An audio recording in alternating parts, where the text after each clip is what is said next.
Well, rain delays the start of this ball game, but the Tigers lose to the White Sox. It is very late. That was not a good game. I'm very tired.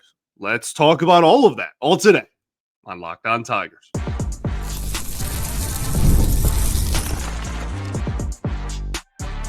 You are Locked On Tigers, your daily Detroit Tigers podcast. Part of the Locked On Podcast Network, your team every day.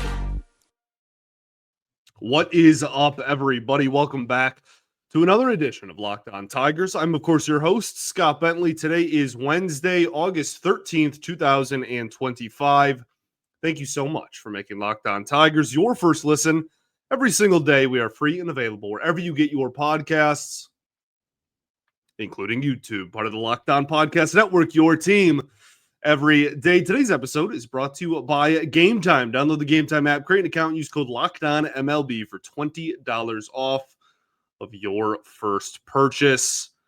The Detroit Tigers lose to the Chicago White Sox by a score of 9-6. They fall to 69-52 now on the 2025 campaign as the White Sox improve to 44-76. First thought is that sucked. You had a rain delay to start, so you were already starting, an hour after you were supposed to? Almost an hour after scheduled first pitch. And then you play the game, and the Tigers just do not show up for the first, 6 innings. The final score, it ended as a 3-run ball game.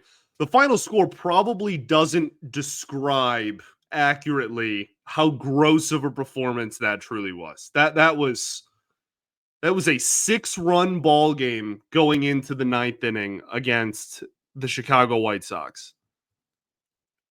You did have, the 8th run was at the plate and was the final out. Your team's 8th run was the final out. So, to be fair, showed some fight at the end. That's good, right? 9th inning was fun to watch. Colt Keith home run. But pretty much the rest of the game was pretty darn brutal. The offense got absolutely dominated by yet another guy with an ERA well over 5. And then on the flip side, the Tigers pitching continues to struggle mightily over the last month or so. So what went wrong? I want to start with the offense. They gave up 9 runs to the Chicago White Sox in 2025. We will have our turn talking about the pitching. Specifically, I'm actually more frustrated with the bullpen makeup than I am Flaherty, but we'll talk about all of that. It should not be lost on anyone that these 6 runs, 5 of them, were off of low leverage relievers for the White Sox. Okay. The White Sox put Yoendrys Gomez out on the mound. Has a 5.56 ERA this season after this outing, where he threw 5 innings of 1-run baseball against your first place Detroit Tigers. He went 5 innings, 1 hit, 1 run, 1 walk, and 7 strikeouts. And it would be one thing, okay, if I watched his performance and was like, wow, I'm blown away by the stuff, whatever. I guess the stuff was decent. But his command was everywhere. He was spraying and praying. He hit 2 batters, and then Torkelson, he almost hit, he was an inch away from hitting on the hand, and then they challenged it, and it turns out it hit the knob of the bat, which it totally did. But that's essentially the equivalent, we'll say, of 3 hit batters in 5 innings. Was just all over the place. And the Tigers had absolutely nothing. 2 base runners, 1 1 run, 7 strikeouts. That just cannot happen as consistently as it does. This is not even directed really towards Gomez specifically at this point. I hope he has a fantastic career. It's just, it feels like time and time again, this happens to your baseball team. To our baseball team. I had somebody comment a couple of weeks ago that they have noticed, and it's subconscious, okay? I swear I'm not doing this on purpose if I do it. I had somebody comment that when the Tigers do well, I call them my Detroit Tigers, and when they do poorly, I call them your Detroit Tigers. I think my parents did some variation of that when I was growing up. But I feel like it feels like it happens way too often. And in the first 3 months of the season, the offense was clicking. Okay, it didn't matter if it was a soft tossing, lefty with a 5.5 ERA, or if it was a premier pitcher. They were putting pressure on the opponents almost every night out there. Over the last month plus now, that seems to have really taken a turn. And you still have decent offensive numbers. You still have, again, 6 runs in this ball game. But if you hit the guy with a 5.5 ERA, then maybe you give yourself a chance to win despite the fact that the pitching gave up 9 runs. I really don't want that to get overlooked because it's been a reoccurring problem for over a month now. Their approach against starting pitchers has taken a nosedive. For a team that in the first 2.5 months, I remember coming on here and praising all the time that, wow, they're not only are they applying pressure early, they were the best first inning team in baseball, the first 2-3 inning team in baseball for a large majority of the first half. That is just not the team we have watched since the start of July in any capacity. A switch was just flipped seemingly overnight, and that's really frustrating. Individually, Jahmai Jones goes 0 for 3. His numbers continue to fall off very, very quickly since the break. He also maybe is hurt, which then is going to in turn hurt your lineup against left-handed pitching. So hopefully that's nothing serious. We'll see what happens there. Zach McKinstry, man, 0 for 2 with 2 strikeouts. I know it's only 2 plate appearances, but just brutal at bats. I mean, it feels like a 3-pitch strikeout almost every time he's at the plate right now. And that's been a reoccurring theme really since the All-Star break. You knew he was going to come back down to earth a little bit. This is just a really, really dramatic fall off from what he was in the first half. And it feels like in this series specifically, which is a 2-game sample, so who cares? But in this series specifically, it really feels like he is just up with 1 or 2 outs and men on base almost every single time he's in the batter's box, and then he just goes down swinging immediately. Okay. Anything else offensively? Torkelson, 0 for 4 with 4 strikeouts.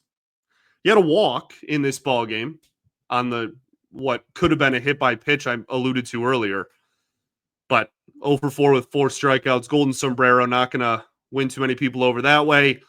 Yeah, I don't really have too much else to say. It's one game. He was the hero in game 1. He was good this past weekend. We'll see what happens, but this was certainly not his finest performance. Let's talk about the pitching, which gave up 9 runs to the 2025 Chicago White Sox. We will do that right after this.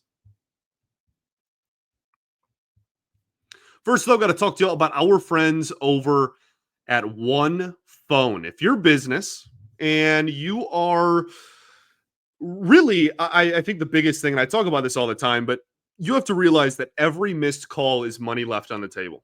Think about the last time that you had a service emergency, like a burst pipe, okay? If the first plumber didn't answer, did you wait around for them to answer? No, you called the next one in line, right?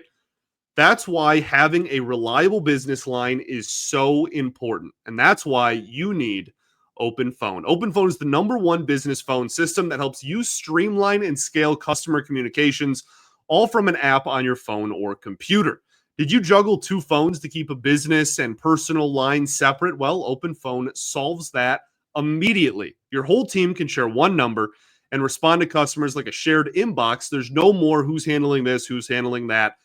You're all on the same page. Open Phone is offering Locked On Tigers listeners 20% off of your first 6 months at openphone.com/LockedOnMLB. That's openphone.com/LockedOnMLB. And if you have existing numbers with another service, Open Phone will port them over for no extra charge. Open Phone, no missed calls, no missed customers. All right, everybody, welcome back here. Segment 2, Locked On Tigers. Appreciate y'all for tuning in, as always, making us your first listen every single day. Shout out to the everydayers that do tune in every day. We, of course, will be back tomorrow recapping the series finale against the Chicago White Sox. Thank you for tuning in, even after brutal evenings and late nights like this one. Let's talk about what ended up being a brutal final line for Jack Flaherty. 4 1/3 innings pitched, 8 hits, 5 earned runs, 1 walk, and 6 strikeouts. His ERA is now 4.76 on the season, and he is, wow, his win-loss total is 6-12. Man, I didn't even realize. Looks like that. Not that win-loss means, like really anything in today's day and age, but just, doesn't look pretty on paper. People are probably going to be upset about this opinion, okay? I really don't think he was as bad as the final line indicated. No one wants to hear that after, again, you give up almost 10 runs to a last place team, and when the team is already struggling. And I mean, honestly, I'm not sure that Jack Flaherty in 2025 has really earned the benefit of the doubt in that regard. Like his ERA is 4.76. That's very high. It's among the highest amongst all qualified starting pitchers. So, like, I'm not here to tell you that he's secretly like been great all year, or even that in this game he was incredible. Okay, all I'm saying is he was around the zone, and the stuff was honestly playing. And he got a lot of swing and miss. He had good strikeout numbers. He didn't walk people. The 5th inning specifically was legitimately one of the most absurd BABIP innings you will see this season. You had off the glove of Glaber, off the glove of Wenceel Perez, both fall for hits.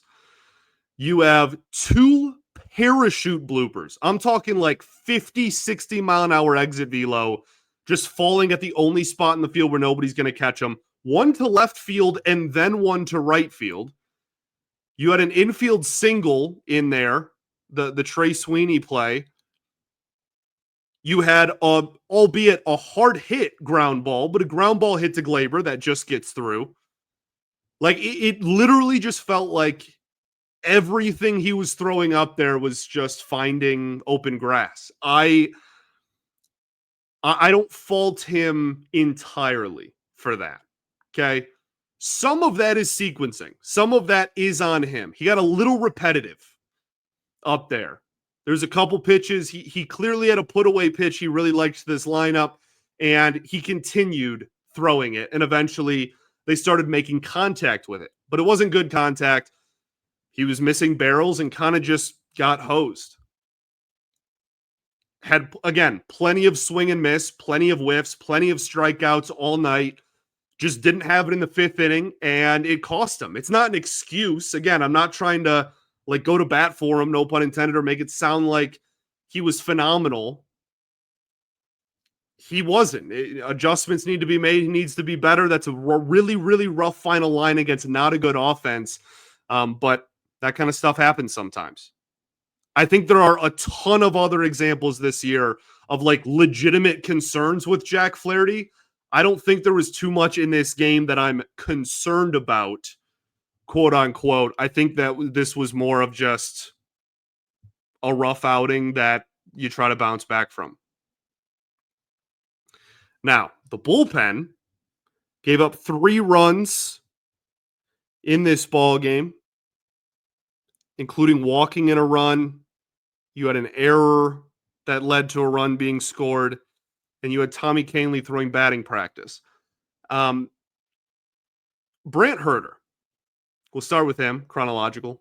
2/3 of an inning, 1 hit, 1 run, 3 walks, no strikeouts. He had more walks than he did outs recorded. This is something that has been happening all year with Brant Herter. I adore Brant Herter, okay? I honestly wish that we could go back in time and try to develop him more as a starter at the major league level, because I think that there's a chance he'd be able to do that effectively. When he's around the zone, he's fantastic, especially against left-handed pitching. Okay. Or hitting, rather. Goodness. He is very, very difficult to hit if you're a left-handed batter. Then he will go weeks on end, weeks, where he just has no clue where the ball is going. He had one of those earlier in the year. Now, his ERA in the season's 2.5, but like, none of the run, like he walked in a run that doesn't count against him tonight. Like, that's not super indicative. That being said, he's also had phenomenal stretches. He's only given up like 1 run, 2 runs since the All-Star break. He's been phenomenal. At the start of the season and in July, he was great. But then he also had, again, a couple of weeks stretch in late May, early June, where he was just hitting a batter almost every outing. So something that he's got to work on big time. The command is just so inconsistent at the present moment. Cody Hoyer, 1 2/3. I think I was saying Hewer. Jason Benetti taught me how to say that correctly in this ballgame. 1 2/3 innings pitched, 2 hits, 1 earned run, 1 walk, 2 strikeouts. His ERA is now 5.79 on the season. He had a throwing error to second base on top of that, so you're hurting yourself as a pitcher.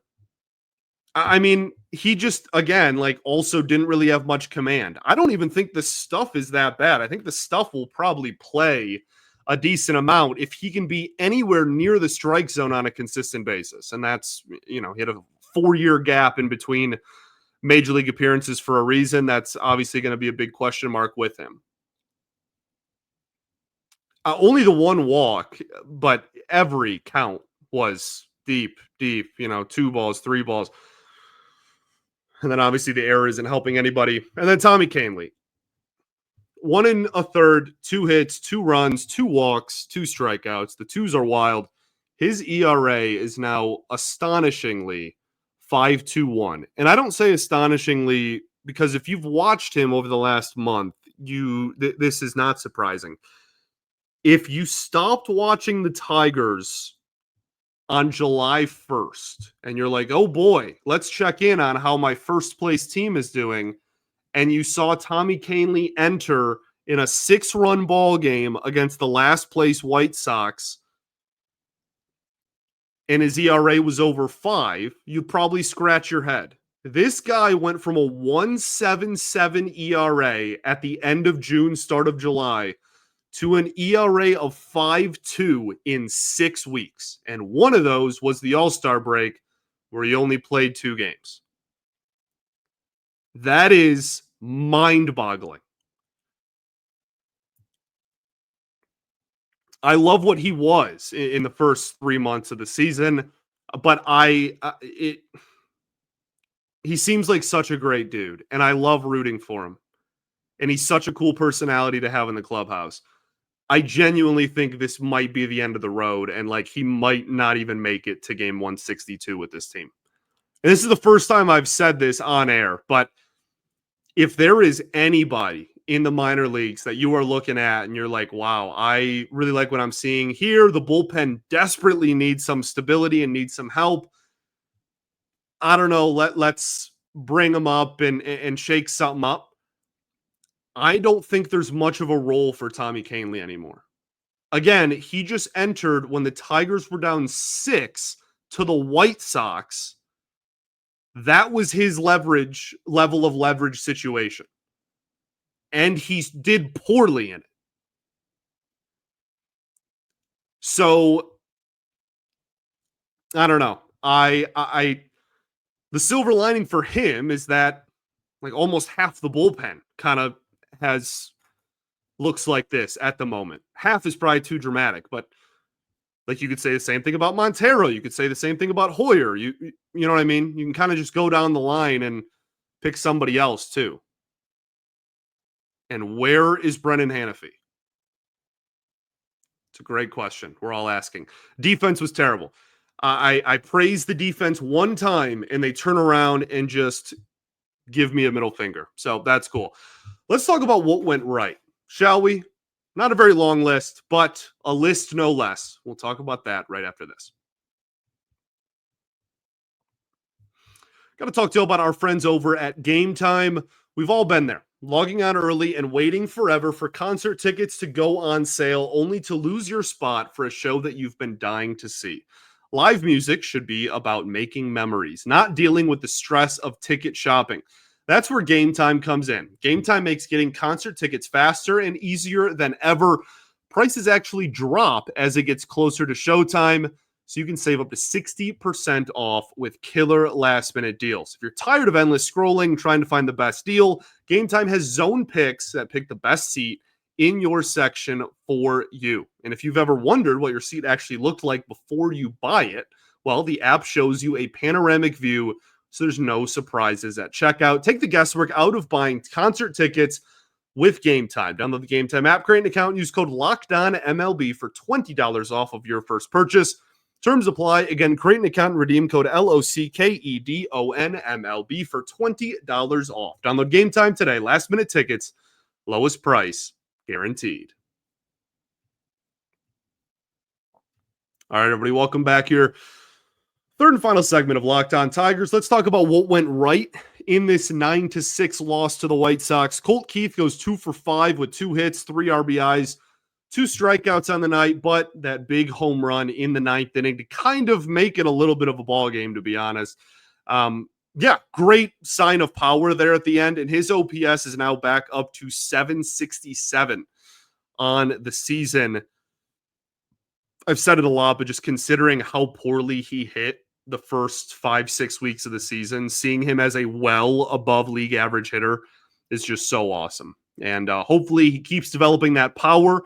That one was a nuke, and he didn't even swing that hard. And that was over 400 feet to right center field. That's the kind of untapped power we're kind of waiting for him to consistently showcase. So we'll see if that is the case. Riley Greene, 2 for 4 with a walk, gets on base 3 times. Nice to see him rolling, as we talked about earlier.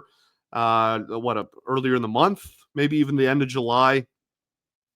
Riley Greene and Spencer Torkelson can't seem to be hot at the same time. Feels like when one is good, the other one immediately nosedives. So we'll see what happens here going forward. But Riley Greene had a really nice last 4 or 5 games, so hopefully that's a sign of things to come. And then Dylan Dingler, 1 for 2 with a hit by pitch and a home run. The home run was kind of wild. You watch the replay. Andy Dirks did a great job of talking about that when it happened, but you look at the home run when it happens. I mean, Luis Robert Jr. kind of aiding that ball over the fence, kind of helping that get over the wall there, which was kind of wild to see. But either way, we will gladly take it, no matter how you slice it. And Dylan Dingler has been incredibly valuable to the Tigers this year. That's pretty much it on this ball game. This is one game, and it's one game where I mentioned I think Flaherty was better than the line indicates. You score 6 runs, your pitcher has a bad luck outing. That happens. I'm upset because it's the White Sox and there was rain again, and it's 1 a.m. But ultimately, it's one game. This is something that you go out, you win the series. You do well then in the weekend set, and you kind of can put it behind you. But big picture, I still think that this don't know if highlights is the right word, but I think that this kind of has everybody's ears perk up when performances like this happen, because I continue to be, as I have been since post All-Star break and have continued to reiterate since the trade deadline, worried about this pitching staff and the lack of reinforcements that were added mid-season. Goodness, if I could speak. The runs they have given up per game in the month of August, I'm just going to speed run through these. 5.5, 2.3, 6.9, 5.7, 5.19. That is over 5 runs a game. There's only 5 or 6 teams that will have on the season average giving up over 5 runs a ball game. That over the course of 162 would be one of the 3, 4, 5 worst in baseball. So that is the pace that you were giving up runs right now. The ERA for the team was 4.7 in August before this outing. Before giving up 9 to the White Sox, your team ERA was 4.7 in the month of August.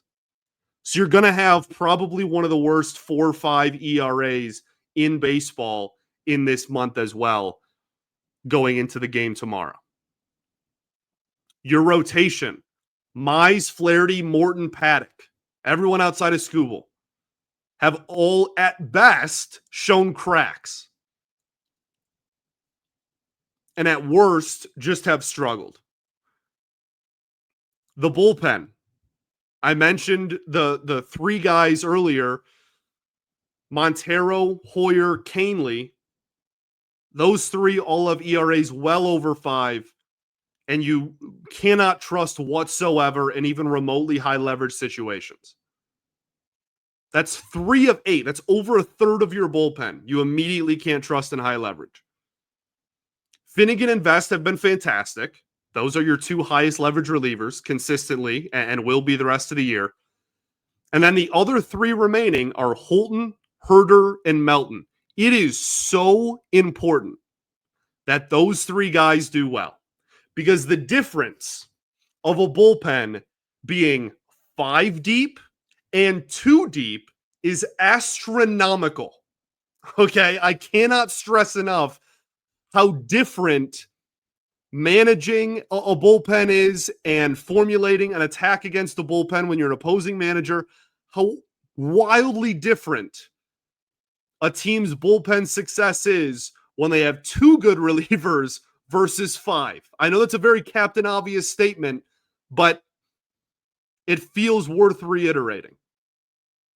So there's an argument that this whole bullpen down the stretch here is really going to come down to just the performances of Tyler Holton, Brant Herder, and Troy Melton, which is a lot of pressure to put on those 3 young guys. But that's where we're at.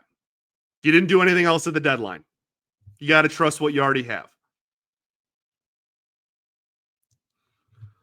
Other updates within the organization: Alex Cobb to AAA Toledo. We'll see if that amounts to anything. Sawyer Gibson-Long may be back relatively soon at the major league level. He's advancing in his rehab assignments. And then Jose Urquidy still down in A-ball. Paul Sewald still hasn't started his rehab assignment yet, but we didn't expect him to at this point. So just some other pitching reinforcements that you're kind of holding your breath on returning and helping. Alex Lang throwing again, but, the idea of Alex Lang is just so enticing that I get bringing him up. He's not throwing strikes in Toledo at all. Same old Alex Lang. So hopefully that's something he can continue to work on, because if he's even near the strike zone, he's the best swing and miss reliever in this entire bullpen. But we'll see. Okay, series finale. You better win, man. That's all. No other analysis. It's Shane Smith against TBD for the Tigers. We'll see what they do in terms of starting pitching, opener, whatever they end up doing. I don't care. I don't care if my mom goes out there and takes the mound. You better find a way to freaking win this ballgame. Thanks for making Locked On Tigers your first listen. No disrespect, mama. No disrespect. My mom was a dang good ball player, actually. So, yeah, we'll leave it at that. No disrespect intended. My mom was a hooper back in the day.